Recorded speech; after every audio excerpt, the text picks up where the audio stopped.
Good morning. How are you? I am well, and I'm sure you've been paying attention to this particular issue. Do you think democracy has a point? Well, I think that what they have gone to do, what they've gone to court to do is to test the law, and we can't fault them. I mean, people have their own perceptions and views about our dealings with other countries and how that must be consistent with our constitution or find space in our governance architecture.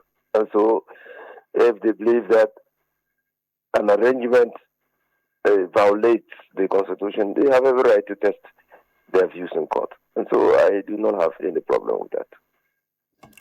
I know there's a matter in court, and in Ghana, usually we are very cautious debating or sharing opinions on a matter that's already in court. But there are a few things to pay attention to. One of them I start to the matter of the Gitmo 2 and the decision that was made. Does it apply here? Well, this is not Gitmo 2. This situation is a situation where West African nationals who have overstayed their welcome in the United States of America have been repatriated to Ghana based on an understanding reached between the United States of America and the government of Ghana. So this is different from Gitmo 2. Gitmo 2 were not Africans. They were not even West Africans.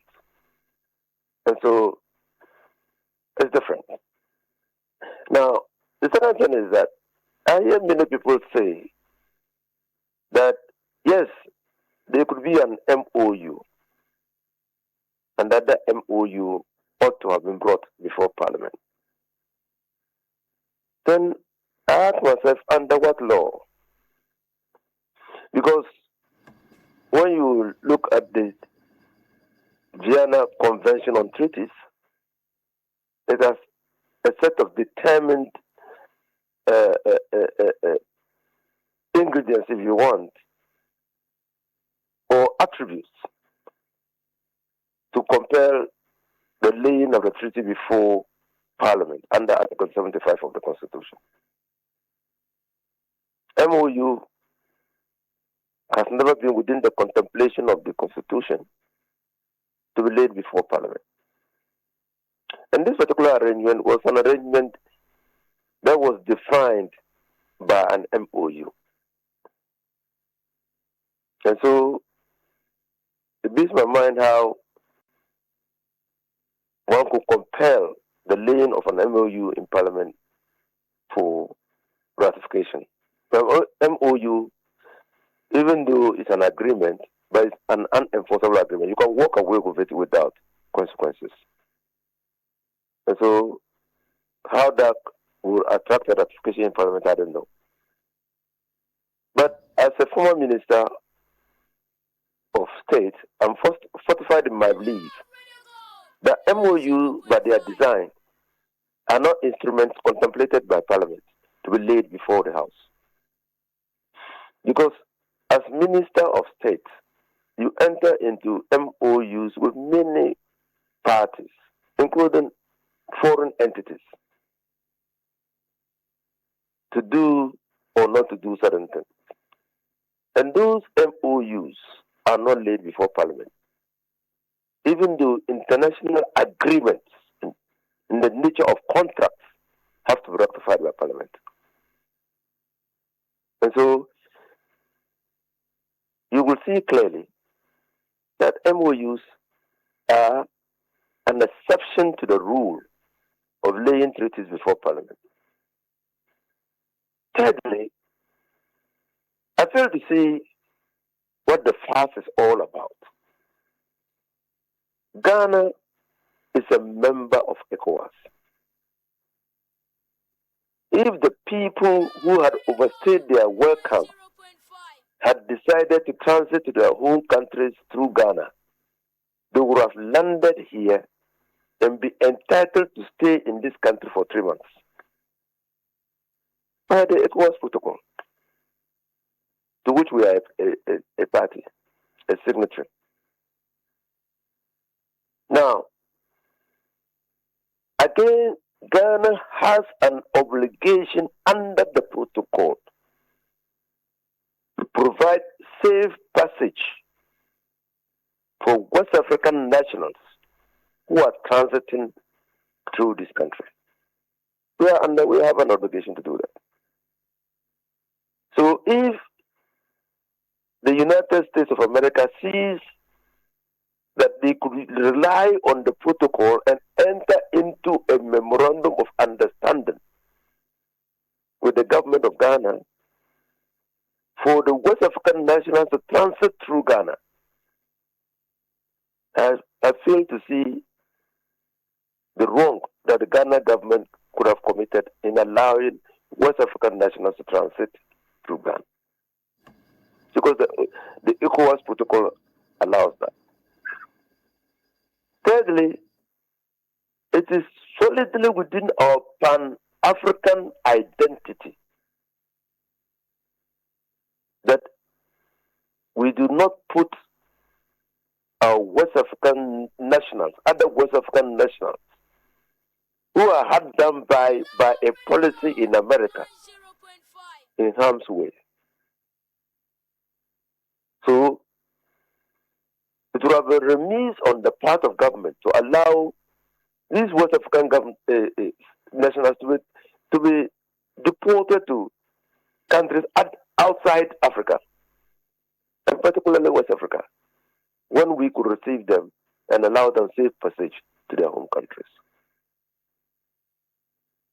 So clearly, we are watching closely what the court will say. But my reading and understanding of the Vienna Convention of Treaties, my practice as a Minister of State dealing with foreign entities, clearly convinces me that MOUs are not instruments contemplated under the Constitution to be laid before Parliament.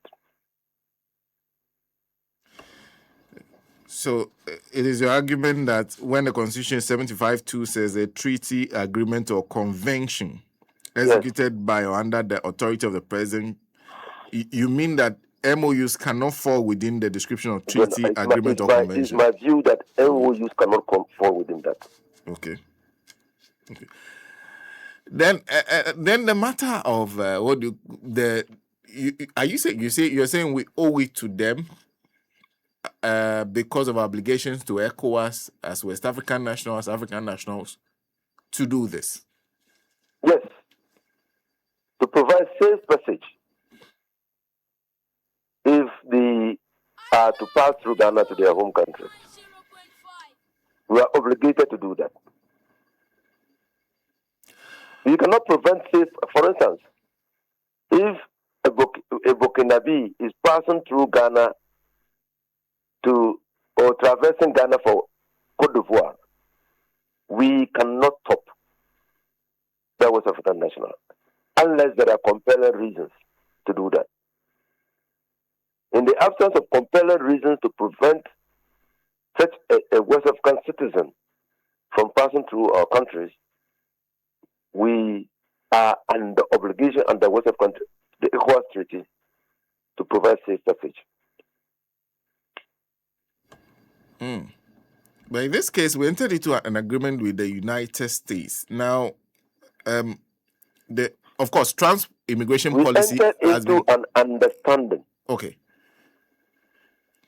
So there is an understanding reached between the United States of America and the government, or the government of the United States of America and the government of the Republic of Ghana.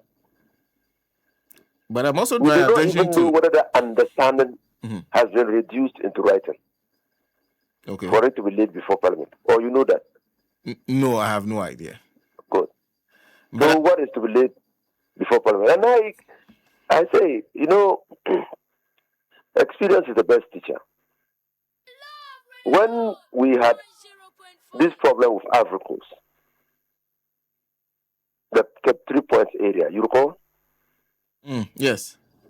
Which ended at the Hague. Yeah. it looks. I recall sitting in the office of His Excellency the President, John Dramani Mahama. We had just returned from Ivory Coast, and we had engaged them on 5 different occasions, and we're not making a headway. So we went to report to His Excellency the President that we're not making a headway. His Excellency the President, John Dramani Mahama, took placed a phone call to Alassane Ouattara, and reported that the negotiation team had reported to him that we're not making a headway in resolving the border dispute, the maritime boundary dispute between Cote d'Ivoire and Ghana. And it is his view that this matter must be escalated to the tribunal on the law of the seas for the matter to be resolved. Alassane Ouattara agreed with His Excellency the President that the matter could be sent for resolution at the tribunal, and that both countries will abide by the decision of the tribunal. That was a memorandum of understanding. That was a memorandum of understanding. We didn't lay it before Parliament. And I was seated in the office of the President when he was talking to Alassane Ouattara. And when we finally went to the tribunal and a decision was made, Ghana and Ivory Coast respected the decision. So there are many things that happen in government that we simply do not know. And what we know of, we cry and run to the courts. But you can't tell me that that phone call that was placed by His Excellency the President to Alassane Ouattara to get him to agree that, look, this matter, we can't resolve it by ourselves. We should escalate it to the tribunal on the law of the seas. Was not a memorandum of understanding. I see. But don't you also fear that, considering the unpopular nature of the Trump immigration policy and how he's struggling to find places to send these deportees to, agreeing to this kind of arrangements will make us a dumping ground, especially for West African nationals? Will give him an outlet, a route out of his struggles, and you know how transactional he is. Shouldn't we also be worried? We are not looking at the issue from the point of view of Trump's policy. We are looking at the issue from the point of view of our obligation to reduce the hardship and inconvenience that West African nationals suffer or are suffering in the United States. That's how we are looking at it. Okay? We are not, so they are detained in prisons. Their dignity as persons are being violated. They are held in conditions that clearly should be condemnable. What is our obligation as West Africans? If we can reduce the burden and hardship that these guys are going through in the United States of America, what crime will we have committed? That you are extending to your fellow West African national a passage that will let him go back, come to Africa, transit through Ghana to his home country, and restore his dignity. What crime will you have committed? Or you just think that people who go to America are in heaven or what? And so if they overstay their welcome, they should be allowed to stay there and suffer the indignities. I don't think so. I don't think so. Well, ALHAJI, before I let you go, in fact, there's a story that has actually become a matter of concern to my listeners this morning. I realize many of them are sending comments on it when they heard about it. That the only suspect in an Suale matter, the AG has decided to, at least temporarily, we know there are many other moves that can be made, discontinue his prosecution. There are questions over whether that should make the family feel that they will not get justice for Ahmed Suale, especially when the president has made a promise that he will do everything he can to ensure that those who killed him be brought to justice. Should they feel like that's the end? They should throw up their hands in despair and say Nanado government was not able to find those who killed our family member, and it looks like this one too won't get anywhere with it. So there are many things. The police, when they send an accused person to court, will send that person based on a certain set of facts that support a crime.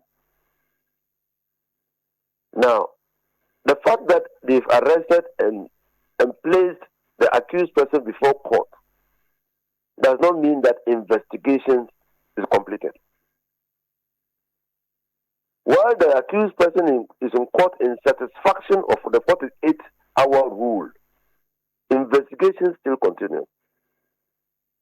And if the police come to the conclusion that they now have better facts that could nail the accused person and charge him with a crime higher than the crime that he was charged with when placed before the court, the accused persons, the police or the prosecution will enter a nulli prosecution and ask for a discharge of that person, and then rearrest and present that person on a different set of facts for the prosecution to continue. I believe that this is what has happened, because the police are not in the try and luck game. They have arrested the accused person who has been freed now on the basis of certain facts. It bears repeating. And investigations are revealing other things. And they won't come to court to make it neat. Will be for them to say, well, we are discontinuing with the prosecution of this person on that set of facts. And then the court, immediately the prosecution says that the court will discharge the accused person, and then you will be rearrested. So that's how the law works.